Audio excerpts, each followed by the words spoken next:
Hey y'all, this is Chris Johnson at Living Waters Fly Fishing. Today we are going to be going through a class all about sunfish. Now, the sunfish family includes a lot of species that we are not going to talk about today. So we're not going to be talking about our Guadalupe bass or smallmouth bass or spotted bass or largemouth bass. All of those are actually in the sunfish family. So while bass may be America's sport fish, it's the little guys that own the family. So let's just be honest. We all grew up fishing for sunfish of some variety, whether it be bluegill or what everybody calls sun perch, stuff like that, which they're not perch. We'll talk about that in a second. But we all grew up doing something like that, whether it was shell crackers, sun perch, brim, whatever. We all grew up starting there somehow. I mean, that's what we were catching on fly rods to start out, probably a worm under a bobber, something of the sort.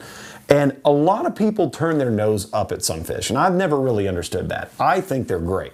And Texas is really blessed to have a very wide variety of sunfish. So if you go to the east, you'll get species like flyer and dollar sunfish and bantam sunfish and stuff like that. Really cool stuff that you got over there. And then we've even got orange spotted sunfish in Texas as well. But we're going to talk about the ones that are the most common in our area in Central Texas. So we're going to kind of go through a brief overview of what makes each one different. We'll go through some identification markers. We'll talk about feeding. We'll talk about habitats, seasonal trends and tendencies, things like that, and even some fly selection. So we're going to kind of blast through this. So hold on. It's going to be a fast and furious preview of the sunfish world. So we're going to get started with, first off, don't hate the little sunfish. You gotta love them. They're amazing. You've got to understand that they can save your day. Well, I mean, let's be honest. We've all been on a river. We've tried bass fishing. It wasn't happening. And we tie on a grasshopper or a woolly bugger and we just get slaughtered by some, redbreast sunfish or a big old bluegill. And it at least bends the rod on what would otherwise be a pretty slow or very unproductive day. I've had many guide trips saved by that. I have had a lot of personal days of fishing that I actually quite relish catching sunfish a lot. Like I will go on sunfishing trips. I don't bass fish all the time. In fact, I really love cracking the code on very finicky panfish, and we'll talk about some of that in just a second. But with this, don't despise not just small beginnings, but even maybe staying small and finding out how much sunfish will teach you in the grand scheme of fly fishing. So to start out, we'll go through a little bit of identification. We're going to talk about these fish from a species standpoint. This is a red ear sunfish. Obviously, they come by their name pretty honestly. Red ear sunfish are going to have this bright, vivid red ear, or it's the edge of the operculum there, the opercular gill cover there. You're going to see that edge of the gill plate, gill flap, whatever you want to call it. The operculum is going to have that real bright red edge, and that's what they get their name from. That's a really, really big one. This is out of the lower Guadalupe River there in green. This thing was massive. But they'll sit on a nest just like a bass would. You'll see spawning sunfish all throughout the hill country in the spring and summer months. So you can find them. They're easy to target. If you let them go, normally they'll go right back to their nest. And the other thing is they're also very plentiful. But red ear sunfish are nicknamed shell crackers because of their penchant to feed primarily subsurface and a lot of times on snails. They eat snails like crazy. So kind of think about that when you look at your fly selection. These little guys right here, while they can get pretty big sizes. I think that's another misnomer about them. I think a lot of people assume that sunfish are small. A red ear sunfish, they can get exceptionally large. If you want to do a little bit of fun internet sleuthing, go look up Lake Havasu. Lake Havasu has some red ear sunfish that they're literally like this. I want to go do it. I haven't done it yet, but I can't imagine catching a red ear sunfish in like the 3, 4, potentially even 5 pound class. That's a big, big sunfish. So one of these days I will go do it, but that day is not today. Our sunfish, our red ear sunfish for that matter, don't really eclipse 2 pounds all that often. I've seen a couple that would go pretty close or right there in the wheelhouse. They're big fish and they're very dense. They're very strong. They're very, very hard fighting species. But again, subsurface flies are kind of the norm for this species, but they will feed on top occasionally as well. This is a really pretty one out of the South Fork of the San Gabriel River. Many of you have seen this picture in other presentations. I'd make the joke here that if it's got a double chin, it's a big sunfish. And so that's kind of the idea that some of these things get real big, real thick. I want you to look at the identification marks on this fish. This is a perfect example of what red ear sunfish look like. You're gonna have that bright red edge on the gill plate. You're gonna have that kind of modeling right beneath the eye. You can see how it almost looks like, jaguar spots, or, kind of that modeling right there on the cheek, just behind the mouth and under the eye. That's very, very common. And then you'll see this kind of black, mottled barring up and down the fish. But apart from that, there's really not a lot of color. There's a little bit of yellow or orange in the throat, but that's about it. You're not gonna see that very pronounced, especially during, especially in water bodies where they tend to be a little bit more pale. Ours, they don't get quite as dark as what you'll find them a lot of times in East Texas. The other thing I would note about the species is its pelvic and anal fins are black. Like, they're really, really cool. I'll see if we have another one that shows that a little bit more. You can see the pelvic fin. It's that lead fin on the bottom of the fish. They're black. And this one was a really pretty one out of the, I believe this is the North Fork of the San Gabriels, where this one was from. And I mean, once again, very beautiful fish, really, really amazing. And I think these are just such a fun species to pursue. This is another great representation of one this is out of Brushy Creek, I believe. Great little fish. You can see kind of that green, some a little bit of a blue tinge in the cheek there. But notice the black fins. You're going to see that in the anal fin and the pelvic, or the anal and pelvic fin specifically. But looking at that ear, you will see that black dot, red little slice on the backside, and it sometimes has a paler, white edge, or kind of a lightly colored edge on the top and bottom. What's really interesting is if you've ever watched a Redear sunfish defend its nest, very unique because it'll actually charge any sort of predator or any sort of competitor if there's other sunfish nearby. And what's weird is they will charge it, they stop, and they push their gill plates forward, and those red edges show, and it looks like eye spots. So it makes their head look a lot wider and like a bigger fish. Very fun to watch, because we don't think about that as being a part of the fish that actually moves. But those little gill edges, the flaps there on the operculum, they can actually flare those forward. And when they charge each other, you'll see them flare that forward, and it kind of makes the ears, if you will, come forward, and it makes that red edge, black center, looks like big eye spots. And so very threatening to any intruder. I mean, when you go from a fish that is this wide to now looking that wide, we stepped up a whole nother bit. So they do that a lot, and they'll do that against each other, because sunfish do nest very close together. As a norm, you'll see that quite a bit. The only species that I see that I've actually seen on nest that isn't really all that group oriented. Bluegills, you see them nest all over a shoal. Red ears, they'll do the same thing. Long ears are the same way. Redbreast, they'll do the same thing. Warmouths, I see them get a little bit more solitary. And I think that I mean, it's not that they won't nest nearby or in the similar area, but there are fewer of them in our area, for one. And for two, their habits are very different than the other sunfish, so I don't see that a whole lot. But I've seen even green sunfish kind of pick a spot that are, a little bit more communal. So it's interesting to see that the red ear sunfish, they'll group up, but they do fight one another, and they will challenge each other when it becomes a territorial thing. To move on, we've got green sunfish, and we're going to kind of talk about some of the traits of each of these. We've talked about on the green sunfish, this is an ambush predator. They are going to be much more related to cover. They actually kind of act like a little bass. They're going to be root balls, undercut banks, deeper pools, stuff like that. You're going to see a lot of that. The red ear sunfish, on the other hand, and we're going to kind of add sunfish as we go along here, but the red ear sunfish is going to be, I don't see them in current very often at all. They like deeper water a lot of times. If they're shallow, it's typically slower, and they will nest and stay put. They also can be pretty darn discerning. But with green sunfish, they're very aggressive. Kind of one of the jokes I've heard biologists tell is if you put a green sunfish in a tank with other fish, you're eventually left with a green sunfish. And you can see here that this electric blue, kind of that weird veins of electric blue color just kind of radiate from the lips of the fish under the eye. Very, very easy to kind of identify this fish overall. So if you look at red ears as more of a discerning bottom feeder that, they're still a sunfish. They'll reach up and grab something, and they are inquisitive. I mean, they're not rocket scientists. They're not that smart. But in the terms of sunfish, they actually are a little bit more inquisitive and discerning compared to some of the other ones. Green sunfish, it's like, will it fit in mouth hole, insert fly. It's very, very easy for them to eat stuff. And on top of that, they've got a bigger mouth than a lot of the average sunfishes. So Redear sunfish, to kind of go back to that, their mouths actually protrude more when they eat stuff. So you ever watch them kind of force their mouth forward, it actually comes out quite a bit further forward, and it's also directed slightly downward. Green sunfish, if you look at that mouth, it looks just like a bass. I mean, it's really got this massive set of jaws, very big cavernous mouth, very aggressive. They don't have an off switch. Notice that even this one doesn't have the stripes, but it's got that electric blue. It has dots of it all the way down the fish. You'll notice kind of that yellow colored belly.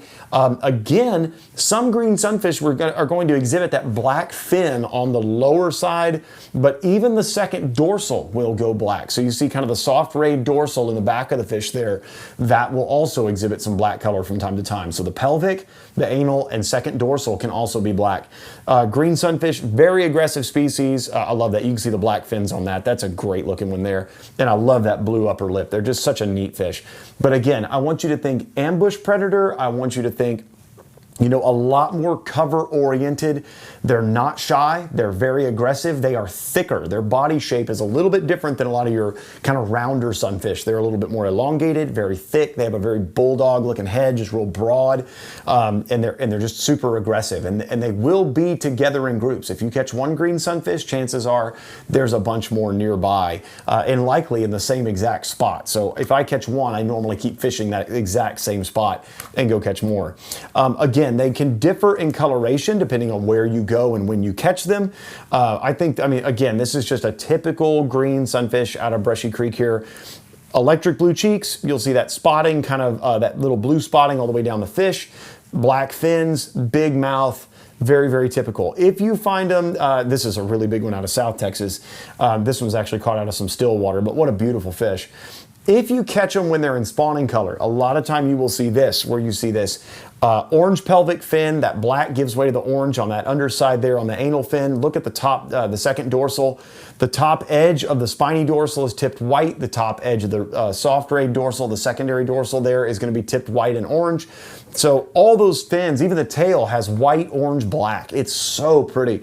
They're such an incredible fish and very, very beautiful. So before we move on to bluegill, let's talk a little bit more about greens. Like, they love topwaters, they love subsurface flies, they just love flies, they love anything. I mean, they're very aggressive eaters, but again, if I'm focusing on Redears, I might look at, you know, during spawning season, you'll see them spawning. If I'm focusing on them specifically, I'm going to look for places where population's prevalent. So, for instance, on Brushy Creek, there are some spots where there's more of them. There's some places that there's almost none at all. They're present in the entire fishery. The San Gabriel, the same story applies. The Guadalupe River, also the same story. So, I mean, you'll find this all throughout the hill country. We're kind of talking about this in the microcosm of the Texas hill country. But you will find places that when you find Redears in any measurable number, it's going to fish like that year over year over year. So like for people doing the one fly tournament that we host here, a lot of them, they know places they can go on Brushy Creek to go check that one off their list, and then they'll go fish other places for other fish. But I mean, for instance, there are places up Brushy Creek that you can go where I've seen Redears that are that wide and literally this big. Those are huge fish. We brought one in here one time. We actually did a similar class to this in store, but with permission of Texas Parks and Wildlife, I actually brought in a whole cooler, aerated cooler full of live sunfish, and we cleared it with the game wardens first. So I ask permission always. But we brought them in. The sunfish, the Redear that we had in the bucket was 11 inches, and that thing soaked me. We put it in the photarium and tried to let it, you know, show its colors and sides and everything like that. It threw water everywhere. I was drenched after that. All the other sunfish weren't too bad. That one just threw water everywhere, all over me. But nonetheless, cool species. Redear's a little bit more, I would say, uncommon. Your green sunfish, very common. So if we were going to look on the scale of like occurrence, the green sunfish you will find a lot of times all up and down a fishery. It's where you find them. Rock piles, root wads, undercut banks. They love shade, anything like that. Any place they can kind of blend in, because they are a darker colored fish in general. I very rarely see them out in open water unless the water is somewhat tannic or off color. And that's just my experience. I know that this is, there's probably 1,000 other examples that would disprove that. But in my experience, I typically find them gravitating close to cover. I don't find them in open water unless they are spawning or the water is kind of off-colored and tannic. And so those are the places, or you've got like a weedy bottom where they can kind of tuck in moss and things like that. Just kind of general rule of thumb. Bluegill, the one that everybody kind of grew up fishing for. So everybody knows this is a brim or a perch, and common misconception, sunfish are not perch. The actual perch in Texas would be our darters and, log perch, things like that. They're in the walleye family, technically. Walleye are members of the perch family. So the greater perch family consists of, yellow perch, walleye, sauger, different fish like that, stuff that we don't really natively have in Texas. However, our darters and our log perch, those are native fish, and a lot of times they're more of they're smaller native fish, and many of our larger game fish use them as a forage fish. I don't like to call them bait fish because we're not ever bait fishing with them, but they are more of a forage fish for many other species, and they're super cool to find. This is not a perch, it's a bluegill, and we all grew up fishing for them. This is one in spawning colors. This is a really good looking male. You will see the kind of that orange barring. You'll see that blue right under the gill there. That's where they get their name. There's one trait, and I'm hoping I have a slide in here that shows this. They're gonna have that black gill flap, that edge of the operculum. You're gonna have just a black dot right there. You'll see kind of typical bluegill color. You can see even here, I know it's a little out of focus on the head because that wasn't the center of the photo, but you can still see that vibrant blue up underneath his eye and the bottom of his throat there. This is what we typically catch them when this is like non-spawning color, general, out there, you're just catching sunfish in general. There is a photo in here. That's the perfect photo. I'm glad it's in here. I thought I had one in here that had that. Look at the second dorsal. This is a easy ID trait on what is or is not a bluegill. For one, that's a really pretty fish. But for two, look at the second dorsal. You'll see that black spot.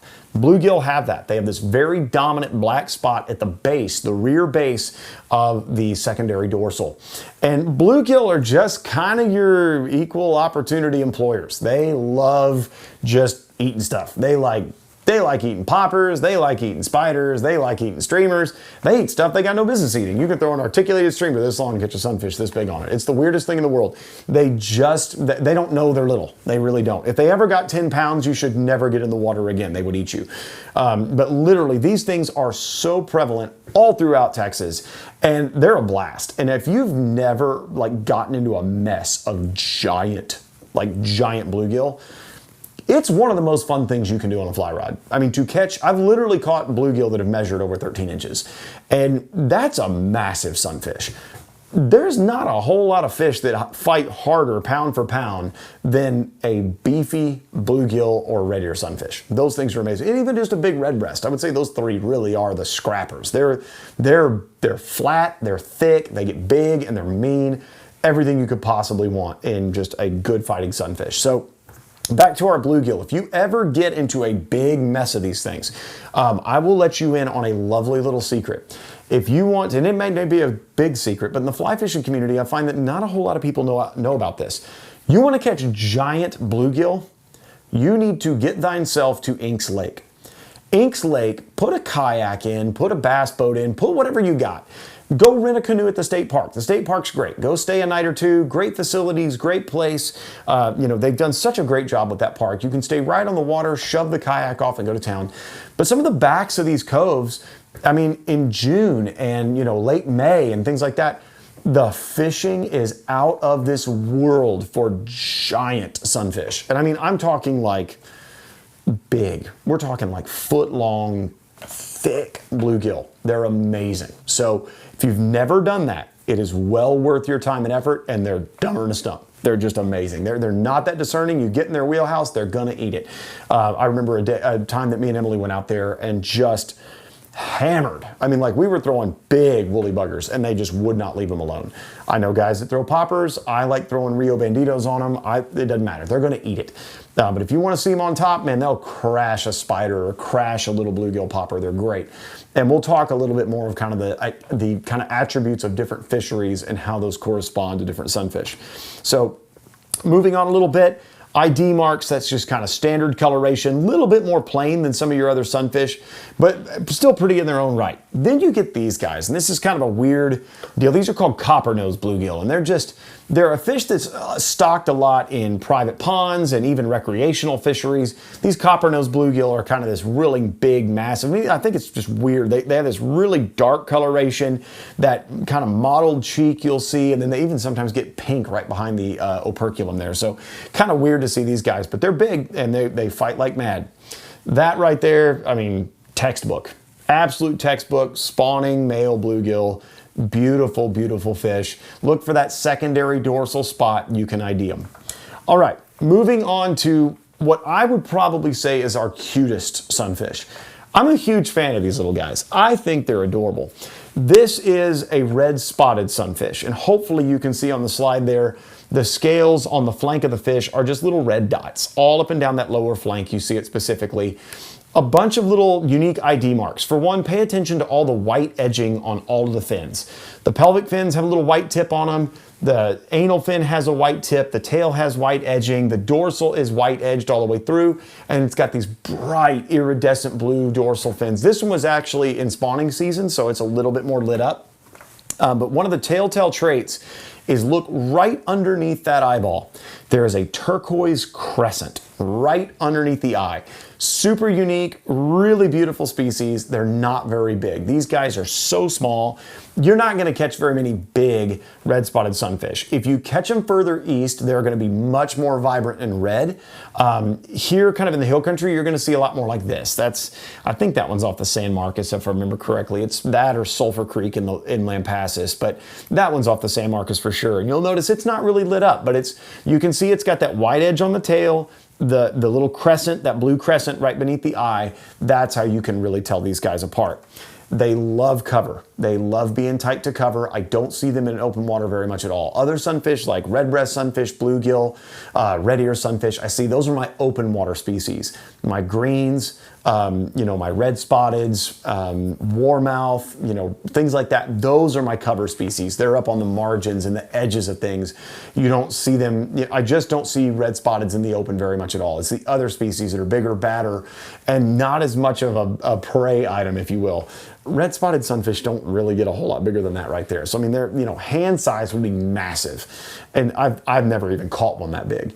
The biggest red spotted sunfish I probably ever caught was about this big. They are cute. I like them. They have small mouths and they're eager, but they have tiny little mouths. So a lot of times fishing like a Rio Bandito or Rio Getter, pheasant tail, hare's ear, things like that, something small that they can get their mouth around. They'll eat it. I mean, you'll catch a bajillion of them, but they do have very, very small mouths. If you're targeting these things, I know Onion Creek has a bunch of them. San Marcos has a bunch of them. Comal's got them. Guadalupe's got them. If you head east, there's a bunch of them. I wish we had a few more fisheries up here where I'm at that had them, but it's okay. The San Gabriel, I've never caught one on it. I've also never caught one on Brushy Creek, and those are the ones that I obviously fish the most. Not saying they're not there, I've just never seen one. So you would think after 30 years of Brushy Creek, I would have caught my first one by now. It has not happened. So I'm just gonna go with, in all the electrofishing we've done, and in all the fishing that, because we electrofish with Parks and Wildlife, I've never seen one caught. I'm still waiting for my first one. Be super cool, but not found it. That's another really this guy's super cute. I love this little guy. They're just a pretty little fish. I think they're really neat to see, and I love that, just that real dark turquoise blue on the base of that dorsal fin. You can still see that turquoise little crescent right underneath the eye. Even though it's a red spotted sunfish, I want you to pay attention here that the actual flank of this fish doesn't really have that much in the way of red spotting. You're gonna have to use, depending on the coloration and where you catch them, you're gonna use a couple other the ID points to really make sure you get these right when you're fishing for them. Okay, the one that everybody encounters all the time. And this one has been, one of the colloquial names for it is a yellow belly. I've heard them called sun perch. And I've also heard another one that we have in here called a sun perch as well. So just be aware, there's a lot of colloquial names for these things, but this is a redbreast sunfish. Now, a redbreast sunfish is not actually native to Texas. There are two fish in this presentation that are not native to Texas. This is one of them. The other one will be the rock bass a little later on. Redbreast sunfish, they get pretty big. And I mean, this one's out of the Comal River. This is a really beautiful one. They've got it's so funny because we have another species called a Longear sunfish. I want you to think about this. This is the only way I really know how to relate it. The redbreast sunfish, if you were to measure the operculum edge, so like when we measure a fish for length, what do? We stretch out a tape this way and lay the fish on it. That's how long a fish is. Now, if you go back to the slide here, you will look at that black gill flap, that operculum flap that goes all the way back, and it'll go all the way, sometimes past the little pectoral fin there. It goes like literally that far. It's got the quote unquote longest, I use that in quotes for a second, you'll see why. It has the lengthiest, if you will, of all the, gill plate covers, or the, operculum flap, whatever you want to call it. So, and there's probably some other really good anatomical word for it that I don't know, and, sorry, it's the dangly thing at the end of the gill. You'll get over it. Some fish biologists are going to watch this and be like, that's a this. And I'm like, you're right, but I didn't look at that before I did this. So you can correct me. It's fine. I don't mind. I'm always down to learn new things. But nonetheless, the opercular edge, how about that? It's very long this way. However, this is not a Longear sunfish. The Longear sunfish are the really bright red ones. And the reason they're called Longear sunfish, if your ears were long, they would hang this way. They would go down. The Longear sunfish actually has the broadest or longest ear going up and down, not front to back. So that's kind of the reasoning behind that. I didn't name them. I'm just telling you what's what on that. I don't know why. I don't know, like in fly casting, why it's called a loop. It doesn't actually make a circle. So, I don't pick the names for things, but it is what it is. So these redbreast sunfish, they're native to kind of the Midwest and Northeast. You're going to find a lot more of those. I've caught them in their native range. They're really beautiful. The ones here, I mean, they're gorgeous. They're a really pretty species. I think of all of our sunfish, they are the most discerning in many instances, but they also can be, it's really weird. It's kind of a bookended deal. Sometimes I watch them refuse a size 20 dry fly when I'm drifting to them. Other times they're just dumber to stump and they'll eat anything that they can get their mouth around.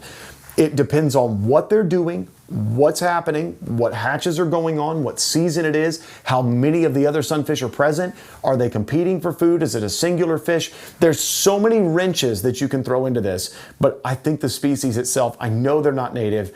They're super prevalent all throughout the hill country. They're a lot of fun to fish for. Now, on the Llano, they're just stupid. They'll eat a grasshopper like crazy. This one's on Brushy Creek. That's a mouse. I'm literally fishing my new mouse pattern on Brushy Creek, and these giant redbreast sunfish are crashing my mouse pattern. Yes, please. And twice on Saturday. Like, I love catching sunfish on mice. It's so fun because when they eat a mouse, they eat it hard. And that's just so fun to watch. But with this, I would really pay attention to anytime you're out there doing this. These things can be super aggressive, but I've also seen them where, they're taking small flies. This is a really big one off the upper Llano. I mean, they get pretty good sizes, but this is proving the point exactly. Sometimes they want size 18s, 16s, 20s, little bitty stuff that, we're having to match the hatch for a fish that otherwise is a, cavernous vacuum for, nymphs and crawfish and everything else it can eat. This, when they get on the feed like that and they're rising, and that's something that it depends on the fishery. I have to stress this. I've seen them do this. I've seen sunfish do this in a variety of places. I've seen them do it on the Devils. I've seen them do it on Brushy Creek. I've seen them do it, like little creeks all throughout Texas. I've seen them do it on the San Gabriel. I've seen them do it, everywhere. I've watched them do it on the Guadalupe River. I've seen everywhere through the hill country. I've watched behavior like this, but there are some places, and I typically find that it's going to be the smaller water bodies that are lower gradient, where the water's not moving as fast. Narrow, shallow, low gradient. That's where these fish get the most discerning. I literally keep, when I guide Brushy Creek, I keep a trout box on my person because of this. When these fish start eating emergers and dry flies, sometimes I'll get it where they won't even eat a dry fly. They only want it if the emerger is an inch or two below the surface. You talk about picky. And these are fish that don't even necessarily get fished for all that often, but they just know a fake when they see it. And so that's part of the thing that I really encourage people. When you're fishing for these, keep a couple of aces up your sleeve when it comes to your trout box. Keep your small flies with you. Be very careful about tippet sizes, the type of drift you're using. Maybe use a dry dropper approach, something like that, to kind of round out your techniques for more discerning redbreast sunfish. And I mean, this one's big, man. That's just a great looking fish. Look at the IDs here. This is really easy. Typically, they'll have some mottled blue kind of around the eyes. Not always, but most of the time.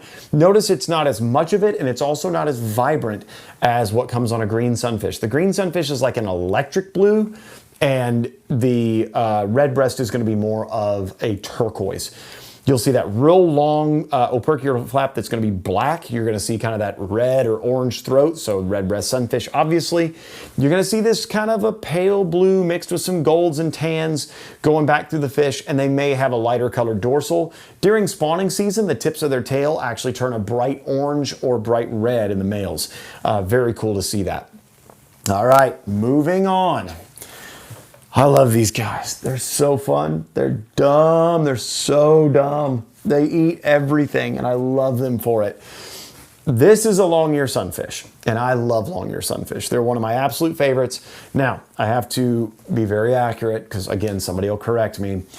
Longear sunfish, technically, by the scientific name, it's Lepomis megalotus. And you don't need to know that, nor do you need to remember that. It's really unimportant. However, if I reference a Longear sunfish from henceforth, I am referring to the species that we have here, and that is the plains Longear sunfish, because people think that it's a really cool idea to make more species by doing more genetic work. I'm on the fence of whether I like this or not. There are some things where I think it's really profitable and really cool. There's other things I'm kind of like, probably not the best idea from a management perspective. And there, you know, you can fight me on that if you want to. I can come up with some pretty good convincing arguments on either side. Science is science, and there's some weird stuff about all of it. You know, fish nerds are fish nerds, and they do strange things. I mean, I like fish. I know a little bit of scientific jargon and such like that. I am by no means a biologist, but I enjoy that side of it. The thing about the plains Longear sunfish is it's going to look different in coloration. And we do have those all throughout Texas. Here's the weirder part, is within this fish, you're gonna see, even in this presentation, several different, I'm sorry, I keep pointing over here because that's where all my slides are, I'm sorry. But you are going to see fish that are going to vary in color widely based on the river they are caught from. We have a western color phase and kind of a central color phase throughout all of Texas. And when you go east, they kind of mirror the central Texas color phase. So like right on the I-35 corridor, it's really strange. This is kind of a nutty deal. The ones in the San Gabriel and the South Fork actually look a little bit more western. The ones in Brushy Creek on the same, you know, latitude, longitude intersection, just about, you know, it's kind of that same, you know, you've got this right here, you're going right down the middle, different latitude, but right in line with the other ones, it's a totally different color phase. It's a really, really weird thing. But these fish are gorgeous. Well, I'll kind of start off with that. They've got all this turquoise blue all over them. In the spawning colors, you're gonna see that real kind of an orange or a red. Sometimes it's almost crimson. And the big, big ID mark, look at this. You can see how broad that ear is up and down. And it's got a white edge all the way around it. Look at the dorsal. It's gonna be this electric blue with kind of the orange rays on the secondary dorsal. Again, looking at the barring, it actually, I think it's really cool, the spawning colors on these fish. Sometimes the barring is actually the omission of color. You'll see the red bars, but the most prominent thing on that fish is where it actually kind of has this bleeding through turquoise lighter color in the background. Absolutely stunning fish. Here's one in a totally different color phase. Just a weird thing. You're gonna start seeing this. That doesn't look anything like the slide I just showed you, yet it is the same species. Here's one out of the Frio River. As you head a little further west, they have this less of that electric blue, but they've got this turquoise color all throughout the fish with a darker barring. There's not an ounce of red in that fish. It's all orange. There's one out of Brushy Creek where you're like, wait, what? That fish looks totally different than the other ones. You are correct. They have really different color phases depending on where they were at. This one here, that one's out of the Upper Llano. That one, I love that primary dorsal. Look at the orange tips on that. I think that's just a beautiful fish. That one's out of Brushy Creek, where it's kind of a mix of turquoise and red, but again, notice that white edging all the way around the fish. Another one out of Brushy Creek. Smaller male, not nearly as pronounced of a operculum cover there, but look at that edging. The white edge is very apparent. It's just a pretty little fish. Another one out of Brushy. This is a great, great looking fish. Melody caught that one, I believe. But that's the thing that's so cool about it is you see this little fish, these bright red eyes, white edging around that opercular flap. You're gonna see the blue dorsal, and in the spawning season, you can see that's perfect spawning color. They are so aggressive. And this one's out of the San Marcos. I think that, I mean, look at how different. I'm gonna back and forth on this for you real quick. That fish to this fish. Just a totally different color phase based on environment, substrate, regionality, all that. we would call that morphology. Basically, it's going to be morphologically different. They just have certain attributes that have made them change over time, and that population looks totally different. And I don't want to jump to Warmouth quite yet, so we'll back up just a touch. But the thing that's really cool about these guys is they're aggressive. They're all over the fishery. They're in really good numbers. They're spawning right now. If you want to go catch one, you know, you'll see them on spawning beds and stuff. Very neat species to watch and observe. They're very aggressive. They're cute little buggers. They don't usually get a whole lot bigger than your hand. If you catch one bigger than your hand, it's massive. But the thing that's really cool about it is they start getting bigger this way versus bigger that way. So they reach about this length and they just go bigger, bigger, bigger vertically and wider. So they just get to be these little, like, they're a little kind of pug-nosed, a little bit just, they're ornery. They're just an ornery little fish, and I like them. So long ears, aggressive. They're dumber than a stump. They're not that picky most of the time. They are they're really good training wheels if you are fly fishing and you just want to go catch something. Long ear sunfish are a really great way to get that done. All right, moving on. Warmouth. This is one that is present all throughout Texas, but they are a little bit more reclusive. They are very cover oriented. They're going to be up under weeds, up under moss, undercut banks. I saw one spawning last week on Brushy Creek, and it was literally inside a root wad. Just totally crazy. Just a weird place to find a fish, but saw him nestled in there. They're hard to get to. Very large mouth. Again, they're going to have this mottling all over the fish. I want you to pay attention to one thing, because the very next fish we're going to talk about is a rock bass, and I want you to see this. Look from the front of the nose to the back of the gill. See those, like that war paint right there? So the Warmouth and war paint, you can kind of think about that. They've got those 3 to 4 stripes, just real dominant stripes kind of radiating from the eye or the mouth. Rock bass do not have that. The other thing is, I want you to look at the gill cover there. It's got a little tinge of red on that outside. These things can vary in color depending on where you catch them. There's some that are like, all the mottling on the backside of the fish is like red, iridescent flecks of blue and green and black. I mean, there's some that you can catch out of swampy areas that they're almost solid black. They're such a cool fish. They can get a pretty decent size. Some people call them stump knockers or goggle eyes and stuff like that. There's a lot of, little colloquialisms for this fish. But I mean, look at that one. He's got a different, this is same fishery, by the way. Both these fish are out of Brushy Creek here. That's got those red flecks on the backside of the fish, kind of a couple of white flecks and all that. This was a fish that was in spawning season, but look at it. You can see those stripes radiating from the eye. That's the one thing that I would say. The one thing about a warmouth that is just the dangest quality ever. If you are ever fishing for one, like sight fishing, you see the warmouth, you put the fly in front of it, they are fast as lightning. I mean, they can suck in and spit out a fly before I can move to set the hook. It is unbelievable how fast they are. I cannot tell you.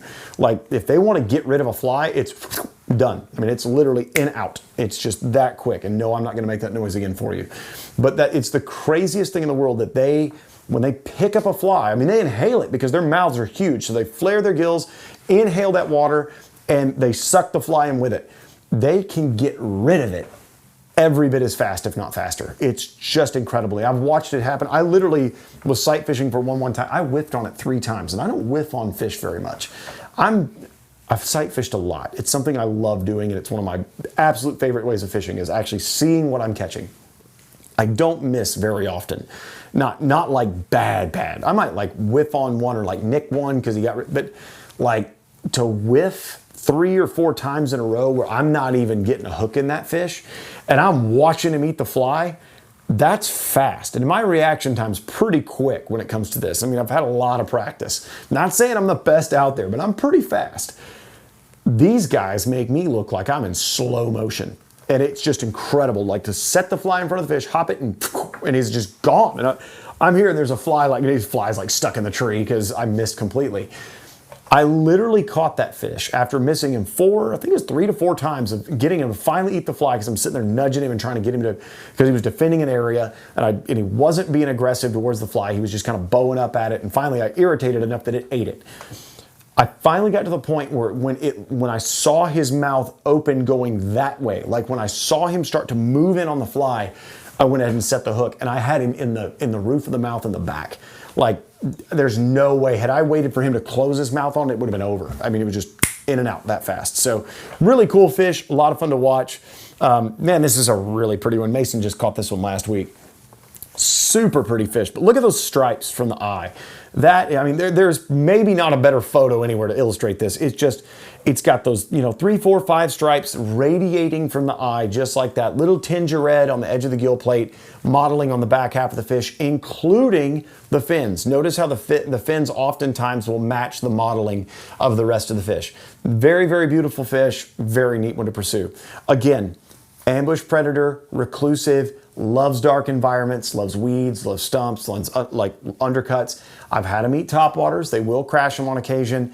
Normally a subsurface caught fish for me. It's not always that way, especially when you move east. Some of those tendencies will change. But around here, it's more of a subsurface game just because that's where they are. They're tucked up under stuff. I know people that can go out east and just waylay them with poppers. But here throughout the hill country corridor, more of a subsurface catch more often than not. So again, not a very prevalent species. Super fun to catch one and see those come out in the open. Here is a rock bass. These little guys, you notice there's not a stripe coming from the eye at all. Let's kind of jump to the next one. This is really good. I know the fish is not like, in full frame here. It's Marcus with a really great fish. And if you've never been with Marcus in a canoe, you owe it to yourself. That man, he's a wizard. I don't know what to say. Like, I've never seen a guy do what he can do in a canoe. It's insane. Like, he's like a canoe master. So if you ever request a guide trip with Marcus, get it in the canoe. Just trust me. It's so stinking fun. Anyway, this was the maiden voyage. I called him up. We got the boat ready. He just got the new red canoe. And we were wanting to get as many different species as we could. And this one came right close to the end of the day. He literally was just kind of placing the line out of the water. That fish ate a bass fly. We were throwing one of my chuck wagons, a jigged chuck wagon in like a size 8. And that rock bass just inhaled it. But notice here that like you'll see the red, like a dark brown or red eye, big giant mouth. But notice on the scales, this is really, you can see it in this photo really well. They have these like black flecked scales and the modeling is not like very repetitive. It's very random, truly a camouflage, dark brown or dark red eye, huge mouth, black flecked scales, no stripes radiating from the eye. They are called a rock bass for a reason. If you're fishing around bridge pilings, undercut banks, ledges that have rock piles on them, they love hiding up in that stuff. So yeah, like the Guadalupe River, the Comal River, and the San Marcos River, the only 3 rivers in Texas that those have been introduced to. So if you want them, those and their lakes or impounded waters that are around that will have rock bass, but it's only going to be in those river systems. This one was out of the Guadalupe. The previous one was from the San Marcos. I don't think I have one from the Comal in here, but those are the only 3 places you're going to find them. And obviously the Comal is a tributary of the Guadalupe, so you're going to see that that prevalence right there throughout that corridor. But that's kind of the neat thing about it is these fish, they really are a neat species. And you do work for them a little bit. It's a lot of crawfish patterns, a lot of damsel nymphs, dragonfly nymphs, things like that. Even a bugger that's jigged that you want to bounce across the bottom does a great job of inciting those things into a strike, and it's going to feel like a bass. Because they're built like that. They're going to grab, they're going to yank. You're going to feel that a lot when they grab. It's a very pronounced strike, and they're not shy. When they want to eat, they eat hard. So you don't really get that little kind of tappity tap thing. They commit. So I do appreciate that about a rock bass. Never had a chance for them to refuse a fly. I'm sure they've done it and I've not known it. But like if you ever want to catch one, I think the Guadalupe River down near Green is a really good spot to do it, especially around those bridge pilings. They're all in there. Root balls and stuff like that along the lower Guadalupe is great. That upper San Marcos can be a really good spot to catch them as well. So the Comal, I'm normally fishing for cichlids when I'm in the Comal. So it's just not that they're not there. It's just I've got other things on my mind if I'm ever in the Comal River. But that is a brief overview. And I say brief, we've been 45 minutes just about at this point long of Texas sunfish, and I barely scratched the surface. So I want to talk a little bit, I'm not going to go long, but I want to talk a little bit about behavioral differences. So in the wintertime, a lot of places, sunfish, they're a little bit more lethargic because they are, it's a cold-blooded animal. They're going to go a little bit more dormant, metabolism slow. There's one wild card, though, that happens throughout Central Texas that you can find. As I've looked for it, I've found more of it. Obviously, Brushy Creek is my home water, and this will slightly be skewed that direction. So, sorry, it's where I fish the most. But the thing that I will say is I think Brushy Creek has the best of it. And that is where it has reliable, predictable, consistent insect hatches all winter long. Therefore, our sunfish don't go into full dormancy throughout winter. Like a lot of places, you're fishing deeper, slower, having to coax them to eat. Brushy Creek, I'm having to fish smaller and really employ trout tactics to make it happen. But I can have sunfish this big in the dead of winter on like a 2-weight. It's a blast. And you're throwing a dry fly with a little emerger behind it. A super fun way to fish for sunfish in the winter. Actively rising sunfish, that will probably start after your first fronts of fall. That will happen. It'll go in through kind of mid-spring. They shift gears into more of a terrestrial subsurface game. And while dry fly hatches may occur and they'll take advantage of them when they're there, they're not nearly as consistent as in the winter when you get these really good midges and tricos and stuff like that, even caddis hatches in those shoulder seasons. Those can be really good, and sunfish take full advantage of that, and you should as well. Summer months, terrestrials are absolutely my favorite. If you can throw grasshoppers, beetles, ants, oh my gosh, ants. Like ants will catch everything that doesn't want to eat something else, and they love ants. But I mean, I was out several weeks ago catching sunfish on mice. So I mean, you can do it. It's one of those things, if they don't get that discerning, summer's where all the bets are off. They're just gonna go eat something. The only time that they get real discerning is if they're defending a nest, and sometimes they'll see the fly and it just isn't enough of a threat, or they're just not 100% sure, and sometimes you got to coax them into eating.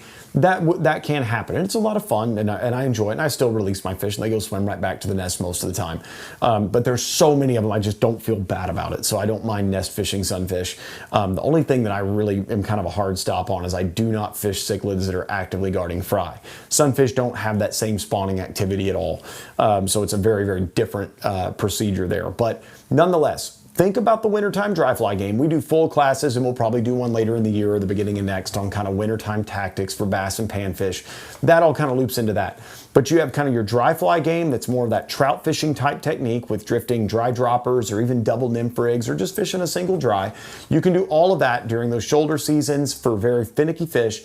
The other thing is small streamers. Stop fishing a size 8 woolly bugger. Start fishing like a size 14, 16. Watch what happens. You're going to catch a ton more fish in places where they're more discerning.